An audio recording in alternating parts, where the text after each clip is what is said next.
Welcome and welcome to the present. How we're doing this beautiful Thursday evening. Before we get into the content, let's do the needful. Please strike the like button, very important. Subscribe, and do not forget to turn on your notification bell. One more time for those at the back who the first time. Let me say it a bit slower. Like the video, subscribe, and make sure you turn on your notification bell. If you don't mind, share the video too. That is very important. I appreciate that. Before we talk about the real ones, Nwaneri and Skelly.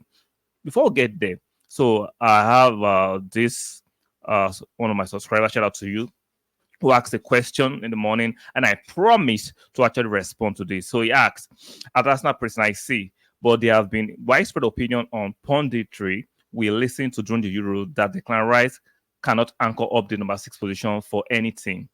And that is why Ateta opted to play him in the number 8 position on the left. They claim that his distribution is not good enough to push any ambitious team to success.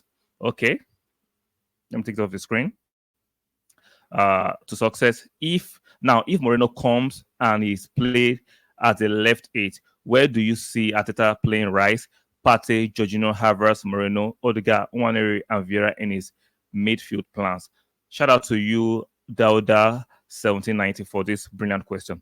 Number one, when it comes to punditry, you have to be very selective. I'm not saying you shouldn't listen to punditry. Some of these pundits are just wafflers. They don't know what they're talking about. Even though they are former footballers, doesn't give them the audacity or the right to be very, very knowledgeable about the game, even though they played it.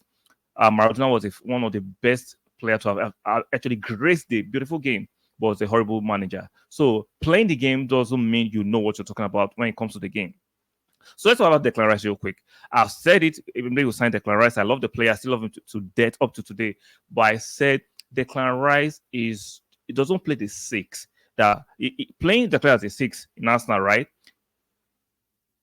He doesn't play the way Partey plays it. For me, Partey is the standard. He knows how to break the line. He's comfortable there. Now, Declan Rice is a superior tackler of the ball. Let's not forget that. Declan Rice is a better tackler of the ball. He's more of a ball-winning 6. But when it comes to breaking the line passes, quality of passes, and creating attacking forays for the team, that's not his strength. But it doesn't mean Declan Rice cannot play as a 6. Declan Rice can play as a 6. Let me give you an example. If we are playing Ipswich or Brentford, playing Declan Rice as a 6, there's no problem about that. Because we have Odegaard or Fabio Vieira or Nwaneri. If Moreno comes in, or Moreno who can play as the 8, or Kai Havertz, and we can still be at our creative best. Because we are playing, with all due respect to those teams, weaker teams. Now, if you are playing a Bayern or a Porto in the Champions League, where you need all your 10 players to be at a certain technical level, even your 6, even though he's a ball winner, he has to be able to break the lines, because if you're marking your creative players like the 8 and the 10, you still need your 6 to be able to do that. That's why you see when we have Partey playing the 6, he's like a number 10 playing 6.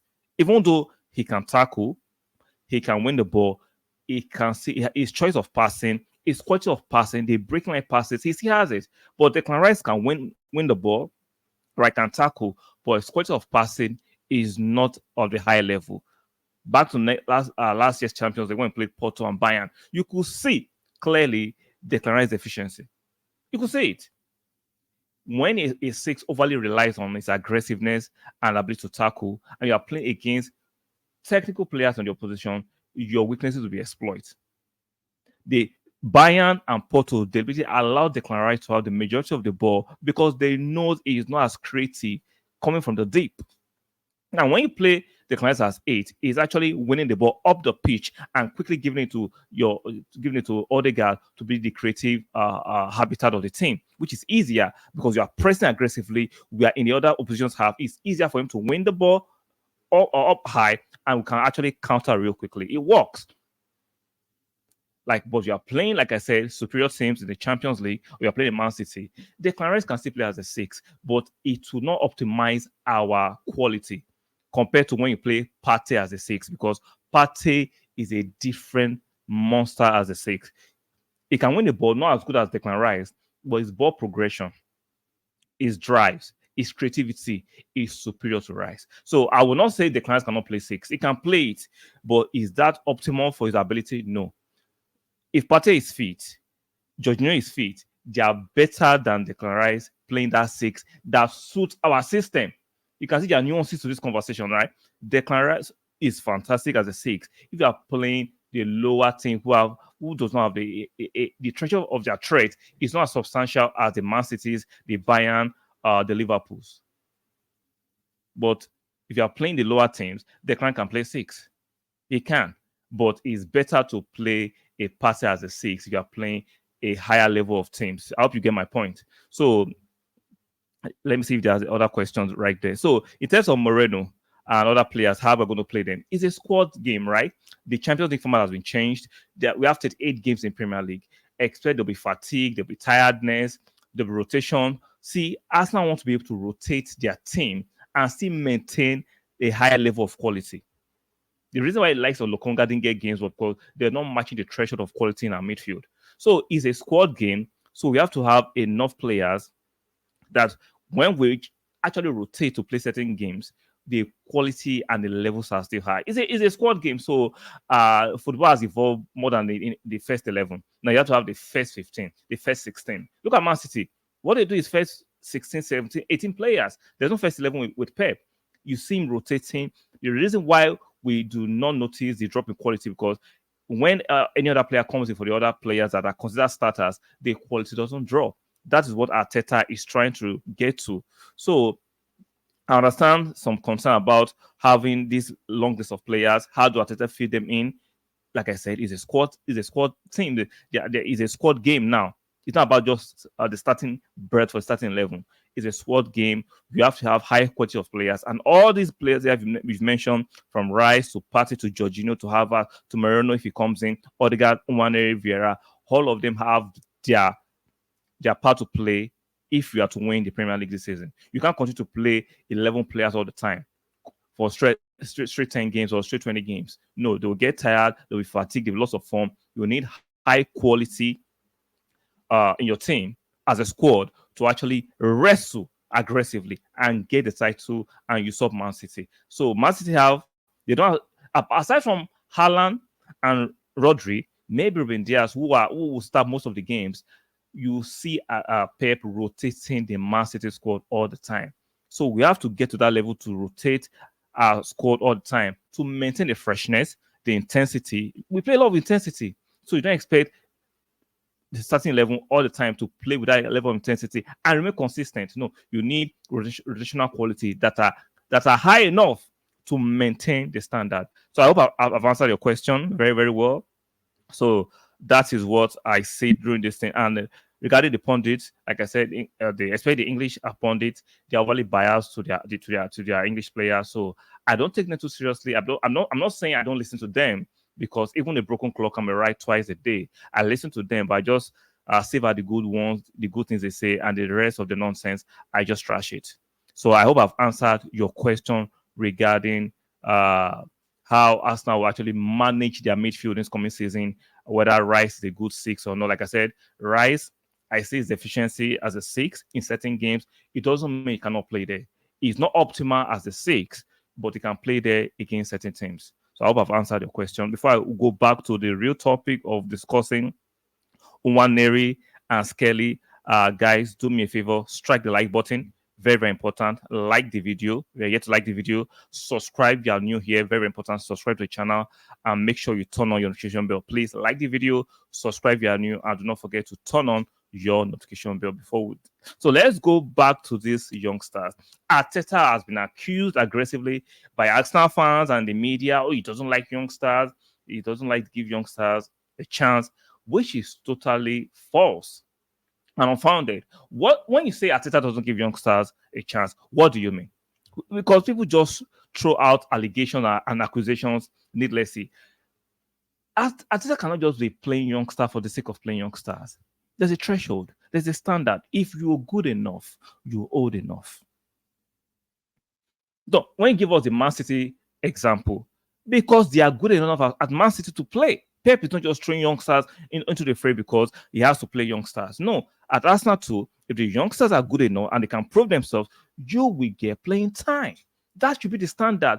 Youngsters shouldn't be played based on let's play them so they can sign a new contract. That is a bad example to set if you're going to do that. If you want to keep the competitive edge in your team or in your squad, you can't be playing players based on if you play them to sign contracts or based on sympathy or based on quota. No, you have to be based on merit. If these youngsters are good enough, you will get playing time. Arteta gave Nwaneri his first debut in the Premier League at 16. Some of you called the PR stunt. And since then, he has been training with the first team consistently to prove himself. Now, until this preseason, Skelly too has been given his chance. But for the first, I'm seeing Skelly looking very mature. These guys are making mature decisions on the pitch. They've been playing for the first team. That's how you develop players. You keep them grounded. You keep them working hard to prove themselves so that they can be part and parcel of the team on merit, not based on pity or based on let's just give youngsters a chance. I'm all for giving youngsters a chance, provided the chance they merit it. You have to merit your chance. And once you're given the chance, you have to take it. And Nwaneri has taken his chance with both hands. We've seen it in the preseason. He's looking matured. The quality of movement, the way he turns with the ball, his maturity level, even though he's 17, he's making decisions on the pitch like a 28-year-old veteran on the pitch. Even Skelly is looking very mature on the pitch. And I'm looking at him playing as a left back, even though he's a midfielder. Zinchenko, better watch your back. He's coming for your position. The way Skelly is playing in the last few games in preseason, even though you might call it preseason, is looking like these guys are comfortable on the ball. They are making mature decisions. They are not rushing their passes. They are picking their passes. Their quality. They know what you're doing. There's a system, and they are abiding by the tenets of Mikel Arteta's system. What more can you ask for?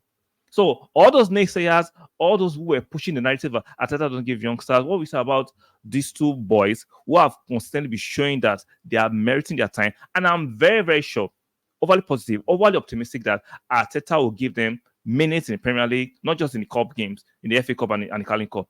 These boys will get minutes in the Premier League. They will, because it's not just based on because they're just young. They can compete with the rest of the squad. They are playing competitive football, and they merit it. That should be the yardstick. That should be standard. Not just playing youngsters because Man City are playing youngsters, Chelsea are playing youngsters, Liverpool playing youngsters, so we must play youngsters.